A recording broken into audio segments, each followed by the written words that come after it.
நம்முடைய எதிர்த்தரப்பில் இருக்கின்ற திராவிட முன்னேற்ற கழக தலைமையில் அமைக்கப்பட்ட கூட்டணி இதுவரை பிரச்சாரத்தை மேற்கொள்ளவில்லை. ஆனால் தேசிய ஜனநாயக கூட்டணியில் அங்கம் வைக்கின்ற கட்சிகள் தான் முதலாக தேர்தல் பிரச்சாரத்தை துவக்கி வெற்றிகரமாக நடைபெற்றுக் கொண்டிருக்கின்றது.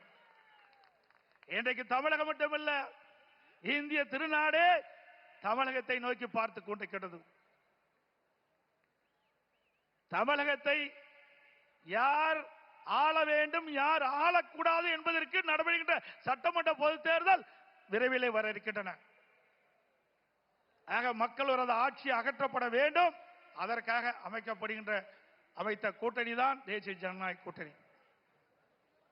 எங்கள் கூட்டணியிலே மக்கள் செல்வாக்குள்ள கட்சிகள் எல்லாம் இணைந்திருக்கின்றன. தேர்தல் நேரத்திலே ஒன்றாக இணைந்து அனைத்து 234 தொகுதிகளும் தேனீக்களை போல எறும்பை போல சுறுசுறுப்பாக செயல்பட்டு தேசிய ஜனநாயக கூட்டணியின் சார்பாக அறிவிக்கப்படுகின்ற வேட்பாளர்களை வெற்றி பெற